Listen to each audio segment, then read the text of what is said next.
अगर आप जीवन में प्रगति चाहते हैं तो। और उसके उपरांत मध्याह्न समय में आप जो भी आपकी सकाम कामनाएं हैं आजीविका उपार्जन करने की, जो भी आपकी प्रवृत्ति है, ऑफिस जाना है, क्या काम करना है, क्या नहीं करना, वो आप दिन के समय करेंगे। लेकिन सांझ के सूर्यास्त होते होते वहां से शांति कर्म अनुष्ठान आरंभ हो जाते हैं। शांति कर्म का अर्थ है भगवत नाम आदि कुछ अच्छी चीजों के विषय में सोचना, कुछ प्रगति के विषय में सोचना, या कुछ ऐसे नियम आपके जीवन में होने चाहिए जो फिर भगवान का स्मरण कराएं। इस तरह जो तीनों दिन के मध्याह्न, प्रातः और साय में इन कर्मों को करते हैं, उन पर शिव की विशेष कृपा प्राप्त होती है। यहां पर भगवान शिव के पंच कर्मों का विशेष वर्णन किया गया है कि 5 तरह के कर्म हमारे जीवन में होने चाहिए। वो 5 कर्म क्या हैं? तीर्थों की विशेष महिमा को बताते हुए पंच कर्मों के बारे में यहां 5 पद्धति बताई गई है। पहला, मंत्रों का जाप करना चाहिए जो भी आपके गुरु के द्वारा दिए जाएं, या अगर आपके गुरु नहीं हैं तो भोलेनाथ को स्मरण में गुरु रख के नमः शिवाय जाप करें, पहला। दूसरा, आप दान करें। इस कलयुग में विशेष महिमा दान की है। शिव महापुराण कहती है यदि व्यक्ति अपना जीवन दान में लगाता रहता है तो उसके जीवन के बुरे कर्म, पाप जनित कर्म फलित नहीं होते, क्योंकि पाप कर्म की 3 चीजें, पुण्य और पाप की 3 चीजें हमेशा बनी रहती है, बीजांश, भोगांश, और जो बीच के मध्यम रहता है वह भी आपका पीछा नहीं छोड़ता है। तो कहा कि बीजांश माने जो आपने पाप पुण्य कर दिए हैं उनका बीज पड़ चुका है, लेकिन आप जो बीच के मध्यम में दान पुण्य करते रहते हैं उससे पाप बढ़ता है। तो कभी कभी अत्यधिक पाप आपके पुण्यों की क्षति कर देता है, पुण्य नष्ट कर देता है। इसलिए हमेशा दान आदि करते रहते हैं तो पुण्यों की अभिवृद्धि होती है। लेकिन भोगांश जो होता है वो भोगने पड़ते हैं। लेकिन अगर आप कर्म बंधनों से मुक्त होना चाहते हैं उसके लिए आपको ज्ञान की आवश्यकता होती है। लेकिन कम से कम बीच वाला तो करते जाएं। ज्ञान होगा जब आप इस राह पर चलेंगे तो वह भी प्राप्त हो जाएगा, कर्म बंधनों से भी मुक्त हो जाएंगे।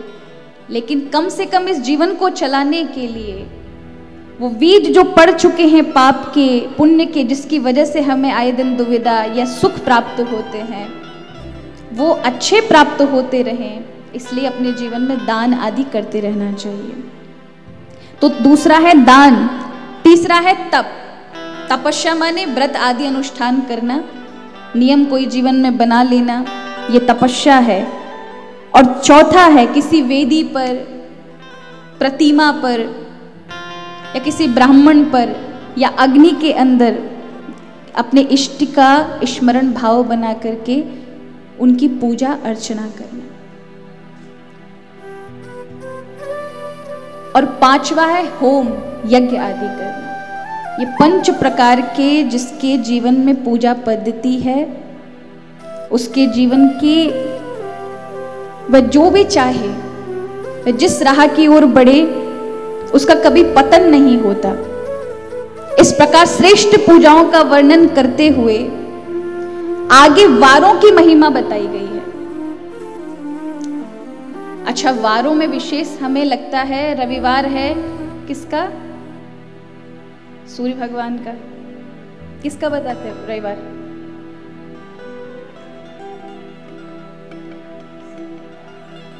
रविवार जो है सूर्य भगवान का वार माना जाता है। सूर्य आदि से लेकर के 7 देवता यम आदियों के जो वार बनाए गए हैं वो 8 वार भगवान शिव के द्वारा बनाए गए हैं। तो सूर्य भगवान, चंद्र आदि का, भगवान विष्णु का, ब्रह्मा जी का, कार्तिकेय का, शनिचर आदियों का, इस प्रकार 7 ग्रहों के रूप में ये वारों को नियुक्त प्रभु ने किया है। जो इन वारों में इन देवताओं की आराधना विशेष रूप से करता है उसे वही सिद्धि की प्राप्ति होती है। आइए ठाकुर जी का स्मरण करते हुए भोलेनाथ का, उसके उपरांत फिर हम बढ़ेंगे आगे की कथा में।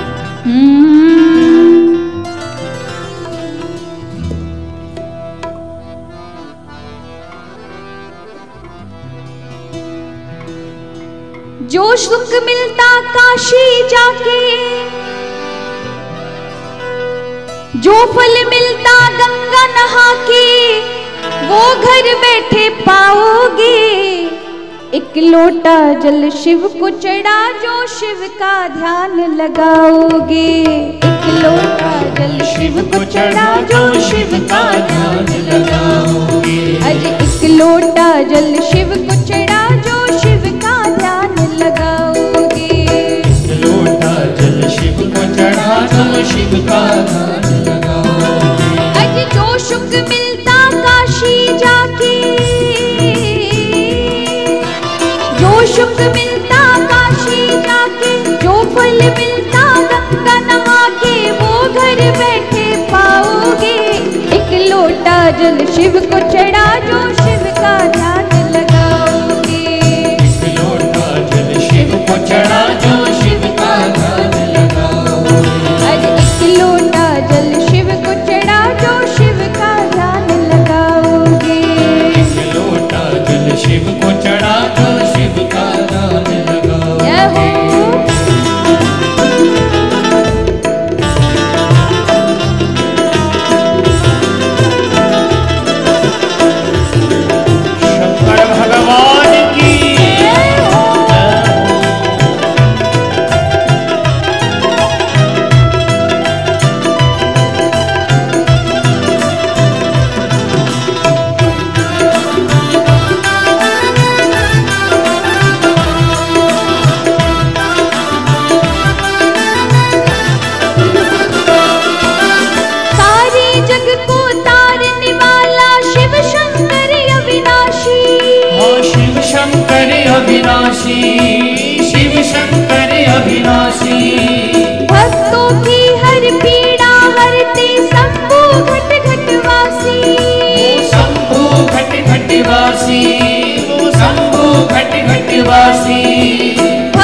खुशियों झोली से भर देंगी, तुमको मुँह मांगा वर देंगी। दुखों से मुक्ति पाओगे, एक लोटा जल शिव को चढ़ा जो शिव का ध्यान लगाओगे। एक लोटा जल शिव को चढ़ा जो शिव का ध्यान लगाओगे। एक लोटा जल शिव को चढ़ा जो शिव का ध्यान लगाओगे। एक लोटा जल शिव को चढ़ा जो शिव का ध्यान लगाओगे। जो सुख मिलता काशी जाके, जो सुख मिलता काशी जाके, जो सुख मिलता गंगा नहा के, जो सुख मिलता गंगा नहा के, वो घर बैठे पाओगे। एक लोटा जल शिव को चढ़ा जो शिव का ध्यान लगाओगे। एक लोटा जल शिव को चढ़ा जो शिव का ध्यान लगाओगे। एक लोटा जल शिव को चढ़ा जो शिव का ध्यान लगाओगे। एक लोटा जल शिव को चढ़ा जो शिव का ध्यान लगाओगे। जो शिव का ध्यान लगाओगे, शिव का ध्यान लगाओगे। जो शिव का ध्यान लगाओगे। शिव का ध्यान लगाओगे। एक लोटा जल शिव को चढ़ा जो शिव का ध्यान लगाओगे। एक लोटा जल शिव को चढ़ा जो शिव का ध्यान लगाओगे। एक लोटा जल शिव को चढ़ा जो शिव का ध्यान लगाओगे। शिव का ध्यान लगाएंगे, शिव का ध्यान लगाएंगे। तो यहाँ भगवान शिव पर आराधना करने पर बहुत कुछ प्राप्त किया जा सकता है। सिर्फ है कि आप परिश्रम करें, और भोलेनाथ तो कृपा के हाथ बढ़ाए हुए ही बैठे हैं। भोली भोलेनाथ की जय, बोलो ओघड़दानी की जय, शाम्ब सदा शिव की जय। जैसा कि भैया ने बताया था कि कल रुद्राभिषेक है, प्राय भी मैंने बताया था, शिव महापुराण की कथा पूर्व में हुई थी। रुद्राभिषेक का अर्थ है जब आप भगवान रुद्र की आराधना करने के लिए रुद्राभिषेक करते हैं, तब रुद्र भगवान के रौद्र रूप को देख करके जो दुख होते हैं वो रुरुद करते हैं, यानी रोने लगते हैं, कांपते हैं। इसलिए रुद्राभिषेक किया जाता है, दुख भाग जाते हैं। तो भगवान रुद्र का रुद्राभिषेक कल होगा, आप सभी उसका दर्शन भी करेंगे। हम सभी श्रवण कर रहे थे कि भगवान ने वारों को नियुक्त किया है।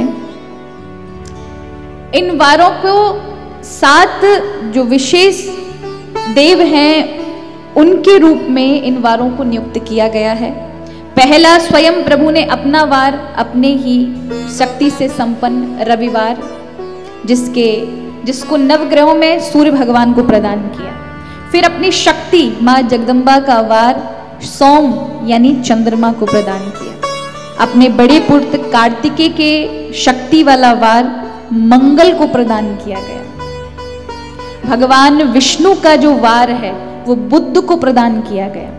ब्रह्मा जी का जो वार है जिसमें ब्रह्मा जी की शक्ति है वो बृहस्पति जी को प्रदान किया गया। और जो इंद्र की शक्ति का वार था उसे शुक्र को प्रदान किया गया। और जो यमराज का वार है वो शनिचर को प्रदान किया गया। इस प्रकार से 7 वारों की भगवान ने उसे नियोजित किया, बनाया 7 वारों को। और इन वारों में इन देवताओं की पूजा करने से क्या क्या प्राप्त होता है? बोले आरोग्यम संपदश्चैवं व्याधीनां शांतिरेव च पुष्टिरायुस्तथा भोगो मृत्युर्हानिर्थाक्रमम्। सूर्य आरोग्य के देवता हैं, जिसके जीवन में प्रारब्धवश कोई बीमारी लग गई और वो ठीक नहीं हो रही है, तो प्रतिदिन सूर्य भगवान को जल चढ़ाए और हर रविवार वाले दिन उपवास करे।